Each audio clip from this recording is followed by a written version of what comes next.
Well, hey everybody, good afternoon. That is the Prompong BTS, and I'm sitting in Benjasiri Park here in Prompong. I wanted to go ahead and make this video. I know these budget videos can be controversial, and you're probably going to get more views on the live on $1,000 a month, or the new one seems to be live on $2,000 a month, and you name the country, the Philippines, Thailand, etc. Yeah, that's not what I live on. So I know I'm going to get the comments that I'm wasting money, this, that, whatever. But probably 95% of the guys I know are spending somewhere around what I'm spending. And I'll just throw it out there. It's like 3,500 bucks here in Bangkok, Thailand. Now that includes travel and specialty items like going to the dentist and having health insurance. I know those aren't on the top of everybody's list, but they're important to me. So I'll just go over the basics. Again, I don't mean to be controversial. If you have whatever it is, an $1,800 Social Security check and zero savings, I get it. Your budget is going to be much different than mine with a healthy pension, and I've saved my entire life, so I have a pretty good 401k, and you know, now it's time to spend it. Now I'm only 59, and I hope to be around a while, so I'm still looking at those numbers, but I'm not pinching pennies too hard. Again, if somebody's on a tighter budget, this is still a great place to live. Now, the one thing to keep in mind, and we have no control over it, is how strong the Thai baht is against. Now, I'm going to be speaking against the US dollar because that's all I know. I have some very good friends I met through the channel from the UK and Australia. I get it. I don't know anything about the Canadian currency. A very good Canadian friend can only speak towards the dollar. So again, I apologize. I've had people say in the comments, hey, why don't you list things in dollars instead of baht? And I purposely do not do that because we're all spending baht over here. Now, I'm earning US dollars, so 32 to 1 US, which is what's happening right now, is fresh on my mind. I think it's lower for Canadian and Australia, and I think it's higher for the British pound. But let's just keep it at the US so I don't confuse myself. You have to understand that 32 to 1, and last year it reached 37 to 1 for a minute. And if you were to transfer over the 800,000 baht you need for the retirement visa, that's about 22,000 US dollars at 37 to 1 in today's dollars, and this is all rough guesses and rough averages. At 32 to 1, it's closer to 25,000 US dollars, or $3,000 more. Again, you can't time the market, and I certainly wouldn't sit at home waiting to retire based on what the baht's doing. Just keep in mind, if your pension is a fixed amount, whatever it is, if it's $1,000 a month or $5,000, $10,000 a month, I don't care. You're going to be spending Thai baht over here, and your landlord, they're not going to care what's happening with the British pound or the US dollar. They're just going to want their Thai baht each month. One place where that might be important, again, we can't time the market, but traditionally 32 to 1 is a little low. I guess it's dipped under 30 back in the day. You'll hear tales from the guys, oh, you should have been here when it was whatever, 42 to 1 US dollar. Well, yeah, I remember when my rent was $500 in San Diego too, so things change. But last year, and the year before, 34 and 35 to 1 was a fairly average number for the US baht. So yeah, hopefully 32 to 1 doesn't stick around forever, although it's kind of been there over 6 or 7 months now.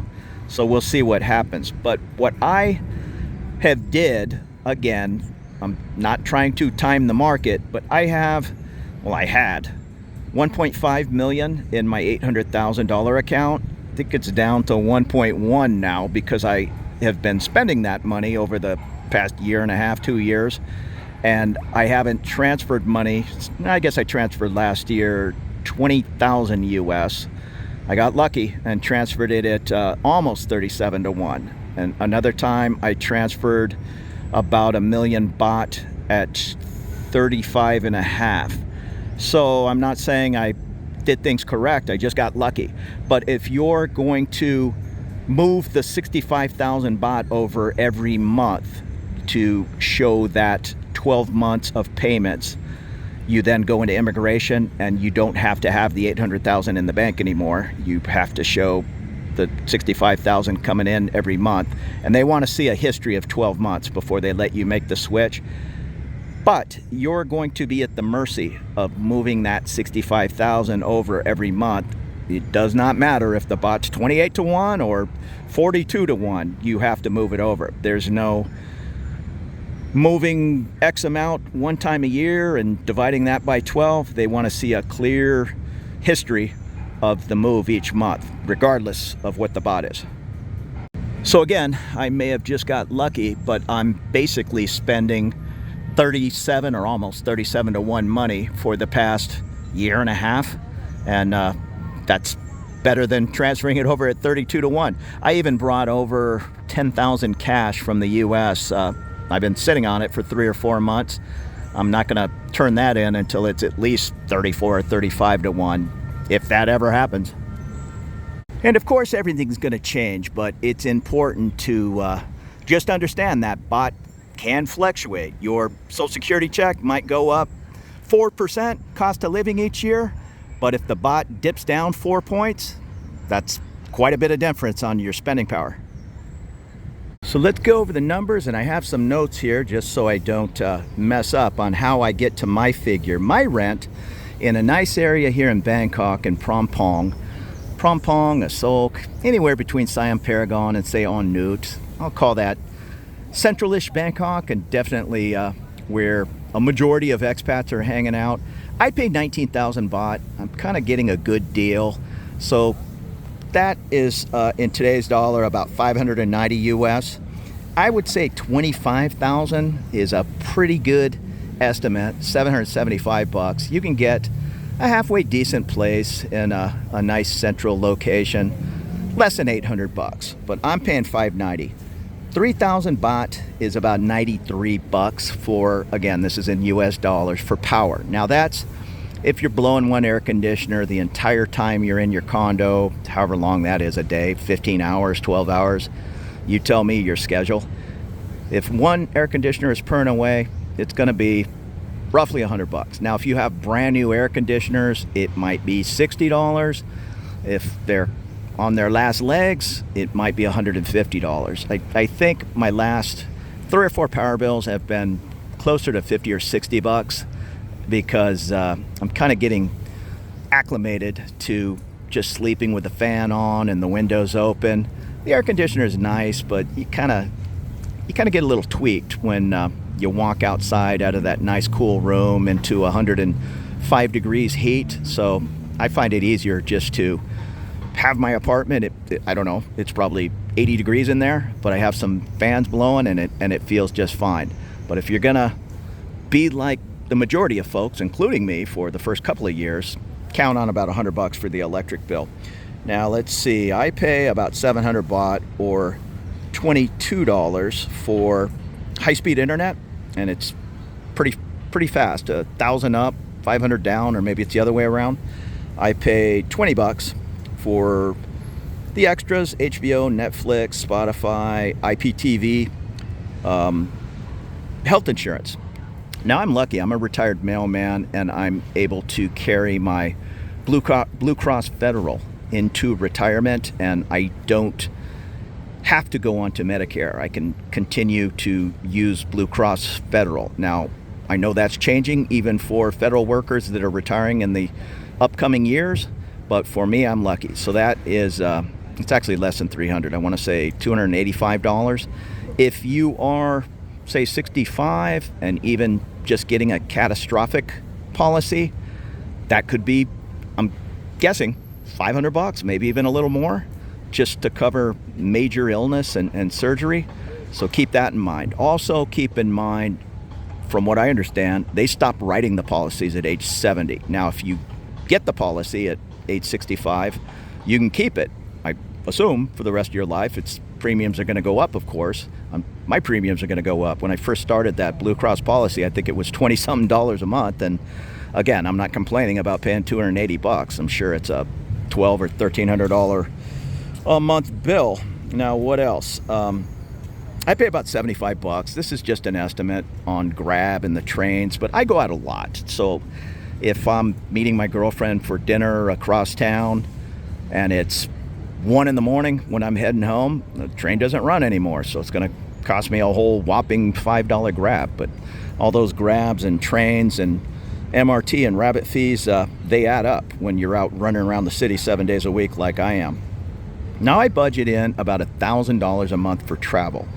Now some months I might spend $500. Some months I might spend $2,500, but $1,000 is a good average. In about 3 years since I've retired and moved over here, let's see, I've been to Australia, New Zealand, Tahiti, Indonesia 3 or 4 times, Malaysia 3 or 4 times, Vietnam a couple of times, Japan. Where else? We just came back from Taiwan. So I like to travel. If, like a lot of people, I can't wait till I retire and start that travel. Well, that comes at an expense. Of course, there's Air Asia and all, but unless you're in your 60s and want to live in a bunk bed hostel, I'm going to want to stay in some place, especially with my girlfriend, that's somewhat nice. And I'm a miles and points guy. So if we're not staying at an Intercontinental for free, we're usually staying someplace for $70 or $80 a night that is nice and comes with a nice breakfast. And Boone, my girlfriend, she doesn't ask much of me, but she really loves an ocean view. She'll sit there on the patio at the hotel looking out on whatever body of water for hours and hours. So I try to make that happen. But an ocean view compared to a city view is usually $30 more a night. I factor in about $100, and again, I'm not putting money in envelopes. I'm just telling you what I spend. I do write down what I've spent each month and any major purchases, just so I can go back once a year or whatever and take a look at exactly what I'm spending. And like I said, I threw out $3,500. I think I went over $4,000 this last month, but I did have a trip to Taiwan mixed in there. The month before, I think I was under the $3,500. Again, I just spend what I spend, and then I kind of add it up at the end of the month. I don't go crazy. I'm not out there just throwing money away, but I buy what I want to buy. And at $3,500 a month, that's a whopping $42,000 a year. I don't think I'm living a crazy lifestyle, but I get it. If there are folks out there living on $20,000 a year, they might think I'm spending excessively. I do not.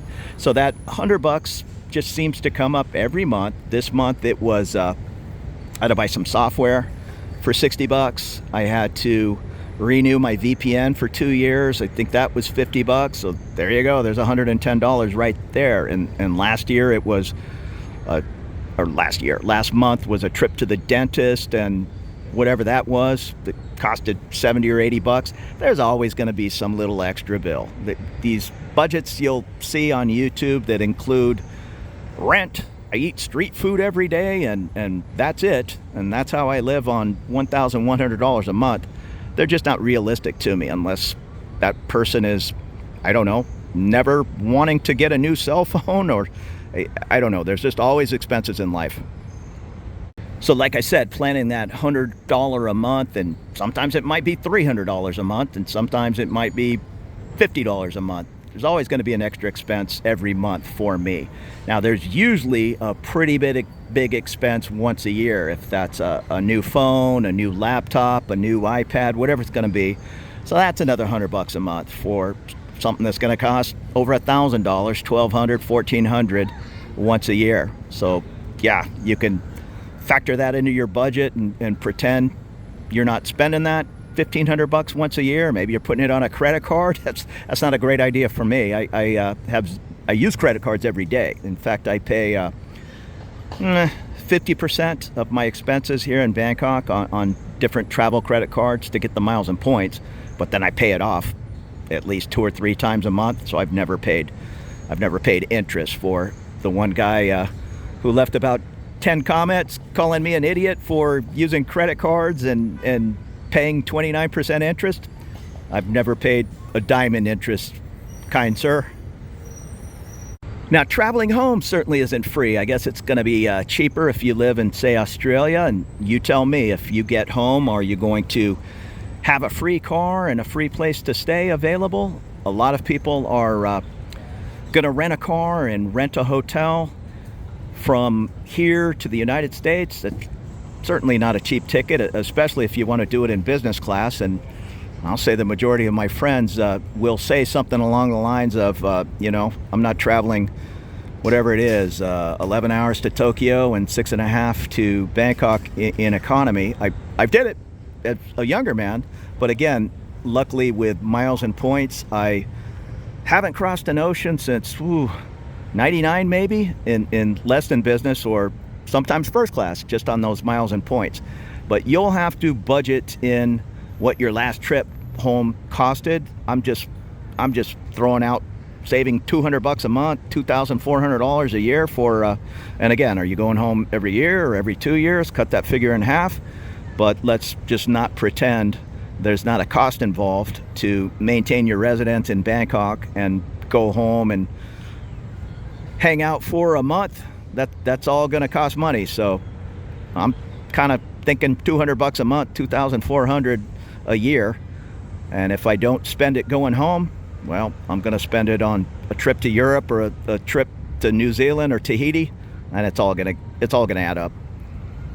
Now, this can go all kinds of different ways, and it's different for everybody. I'm just roughly guessing some numbers here as far as hanging out with a partner. And in my case, my girlfriend Boone, I'm factoring in, and again, it's almost impossible to do this figure because when we travel and all, I'm certainly buying her airline ticket. I mean, she's a professional lady working in an office and all, but she doesn't make anywhere near what the U.S. pensions and figures are, so I'm not going to make her pay for a plane ticket and all. If I'm inviting her on a trip to Japan, I'm buying her plane ticket, and that's just how it is. And that's probably going to be the majority of folks. If you want to come over and have a partner here, you're going to have to factor in that expense if you want to take your partner on that trip with you. But just hanging out around town, I kind of roughly came up with an estimate of a couple $100 a month. And how I did that was, and again, this is very, very guesswork, but my girlfriend only drinks 1 time a week. And when I went back to California for 2 months, I got stuck there. She didn't drink at all. So really, she just hangs out with me. And if she's hanging out with me at an Irish pub, well, she's drinking cider, and she'll have 3 of those. So 220 baht for a cider, 3 ciders. That's 660 baht. Do that 4 times a week.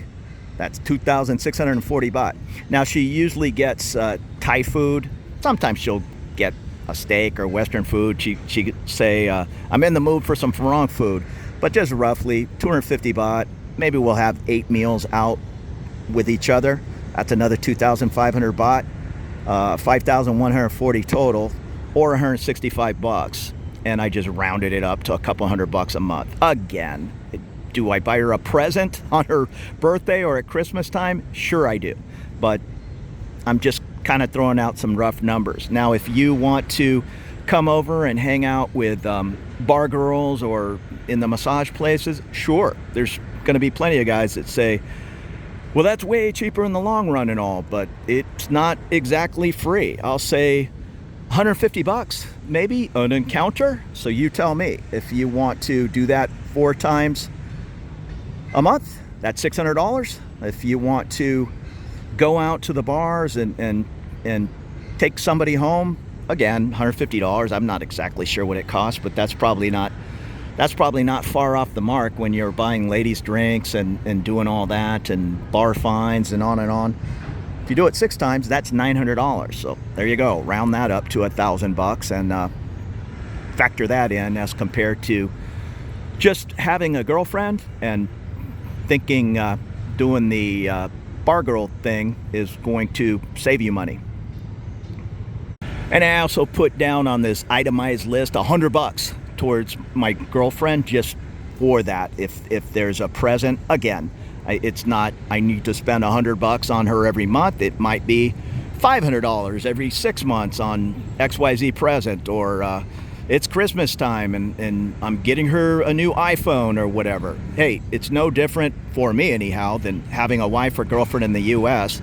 I'm not sure how many people have had a wife and never bought them a present, but that never went over too well for me, and I never even tried it, and I'm certainly not going to try it here. So you'll have to decide how much money you're going to want to spend on presents and all, but $100 a month, that's pretty much factoring the low end.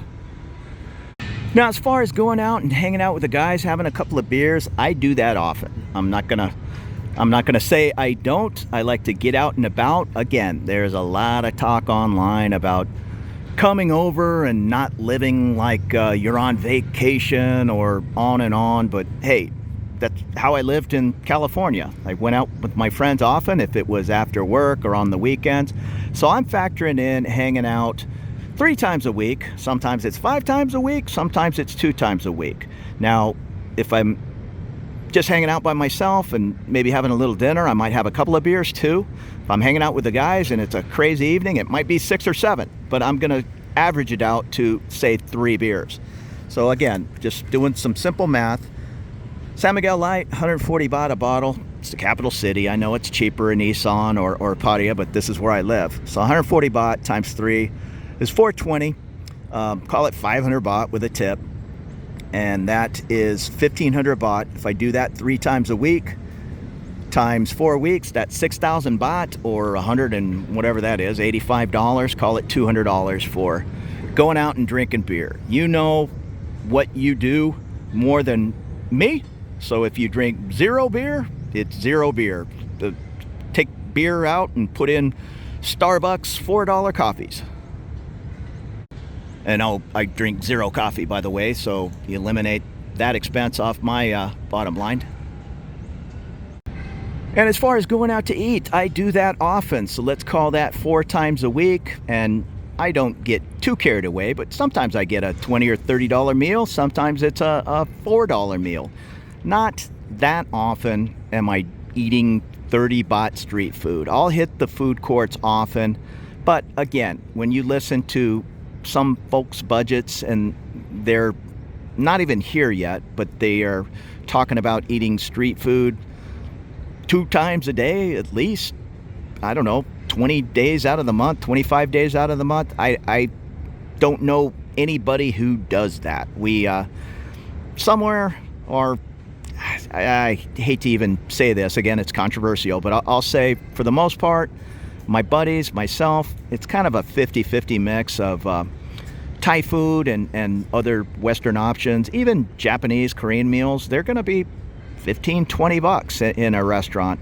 There are some cheaper options. I'll hit grab often. And again, it's kind of hard to give a total breakdown on what I eat each month, because it's just up and down.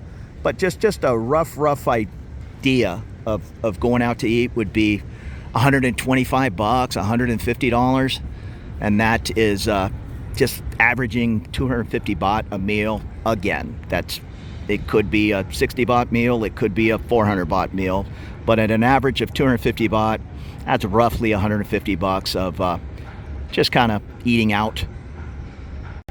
Now, as far as groceries, and I don't buy a ton of food, but I'll get cereal and milk and whatever, just keep some things at home. I like to do some baking and make some bread, maybe a couple $100 a month.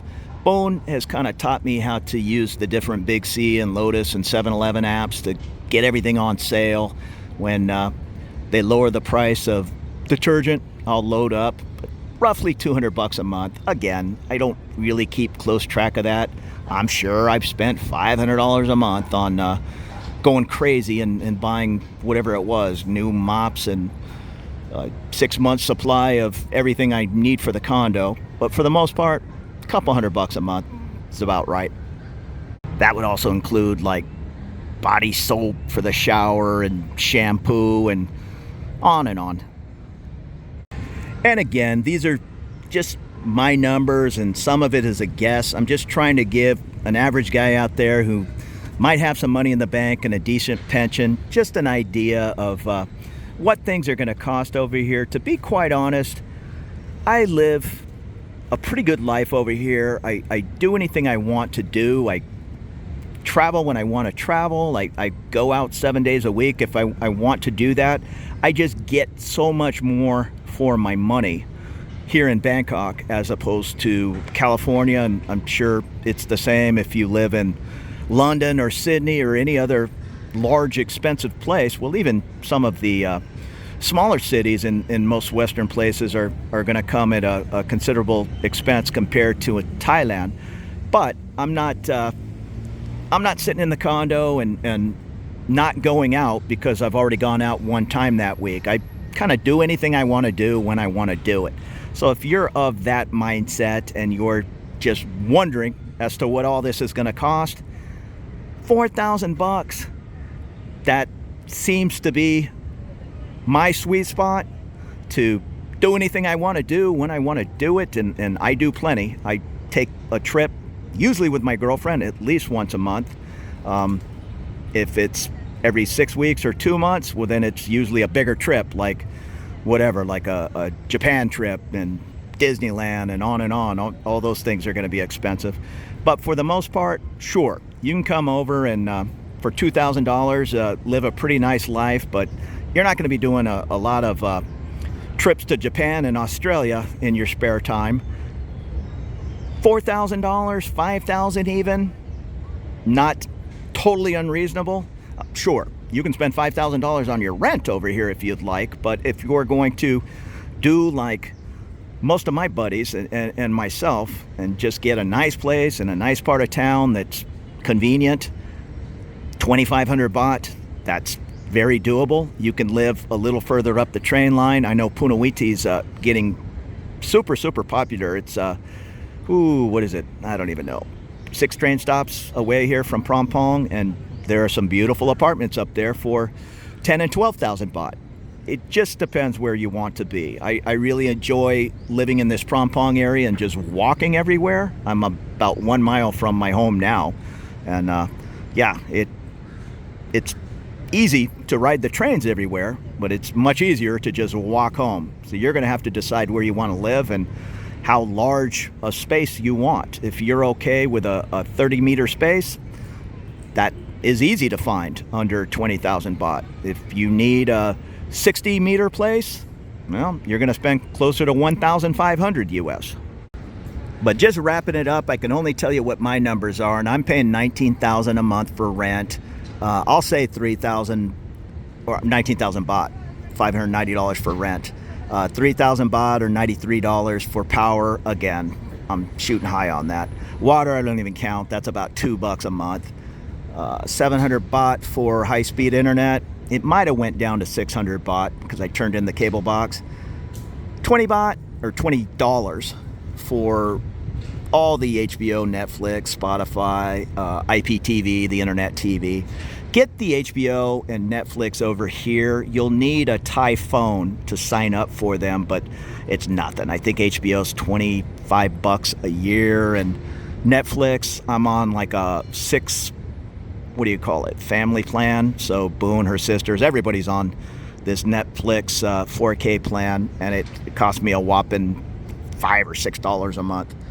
Now, as far as health insurance, again, that's going to be a personal decision, but even if I didn't have this Blue Cross federal program, again, I'm lucky to have that, I would have looked into a catastrophic policy here in Thailand. Having a heart attack or stroke is not a great time to get on a plane and travel back to Australia or the UK. Myself, if something goes wrong and I need some kind of major operation, I'm going to have it here. I'm very happy over at Bumrungrad. They take my hospital or insurance.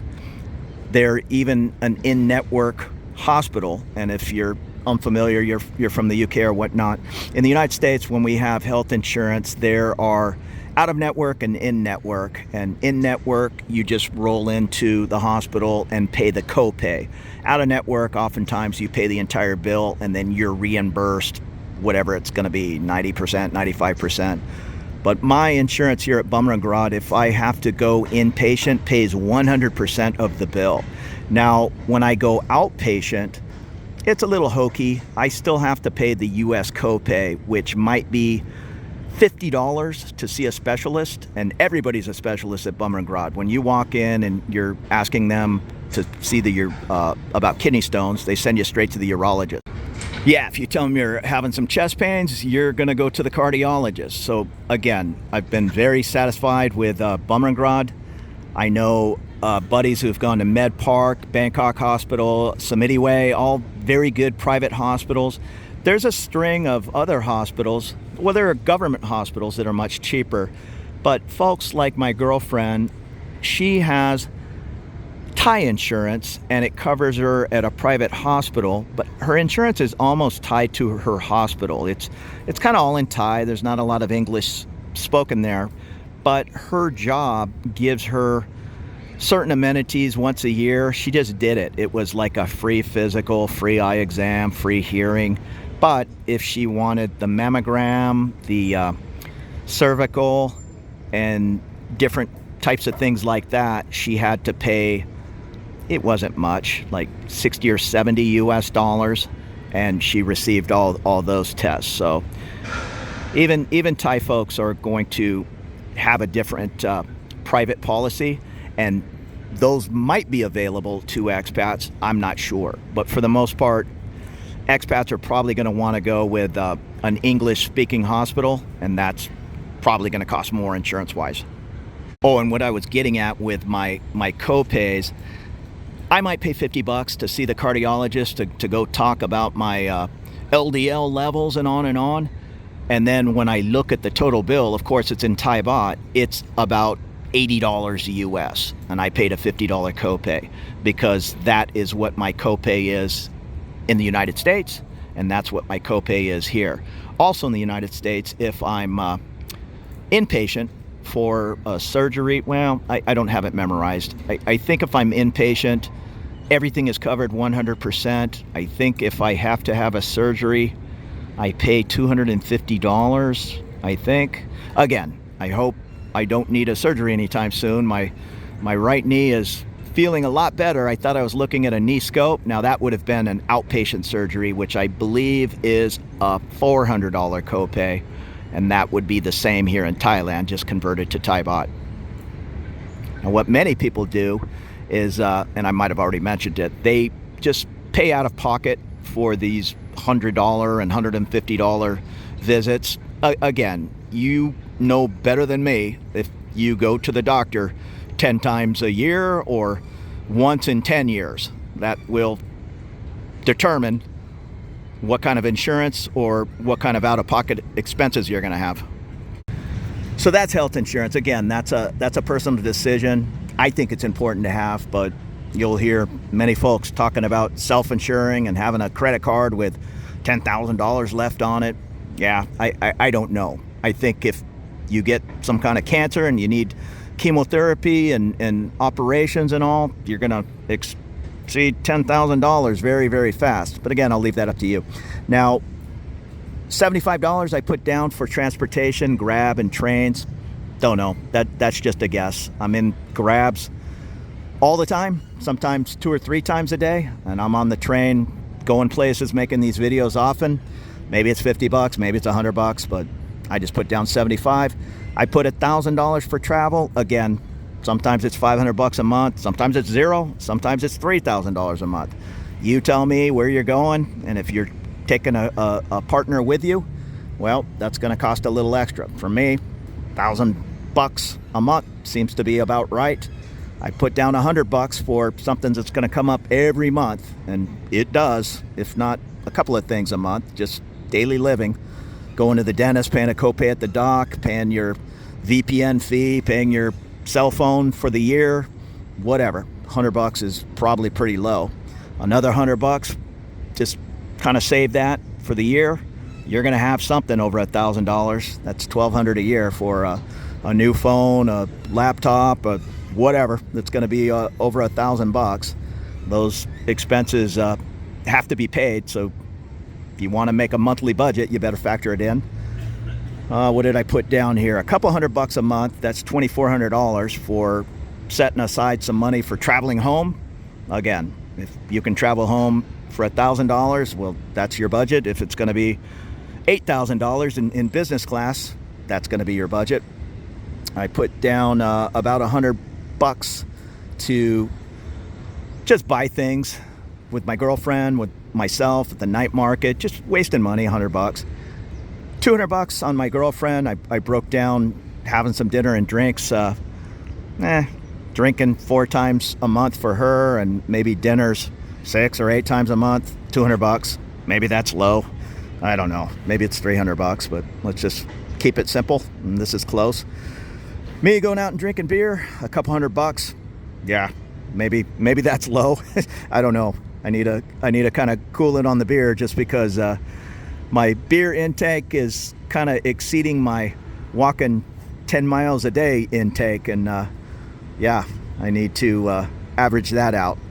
And then what did I put down here? About $125. That's kind of sounding low as far as me going out to eat. Call that maybe $200 a month. I don't pick my meal based on what it costs, as far as I'm going to go have some 60-baht street food at the Terminal 21 food court 5 times a week. If I'm sitting at O'Shea's and the new rib dinner they put on the menu looks appealing and it's 400 baht, I'm going to get it. But yeah, I get it. Plenty of people will say, well, that's why you're wasting so much money. I eat chicken longs and bugs up in Isan every day of the week, and I spend $52 on food a month. Well, that's not me. I'm going to eat what I eat when I want to eat it. And I did just try bugs the other day with my girlfriend. So yeah, I'm not going to be eating those every day. And then let's see, $200 is the last item here, and that's just for groceries, fruit, my Big C, my Lotus Run. Just go in there and load up on whatever staples I need, and cleaning products. A couple $100 a month seems to take care of that. That all adds up to $3,350. Call it, round up to $3,500 times 12 months.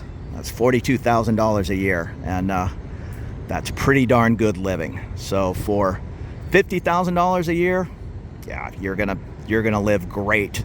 Basic expenses between 40 and 45,000 US dollars, you're gonna be living pretty good and doing anything you want to do.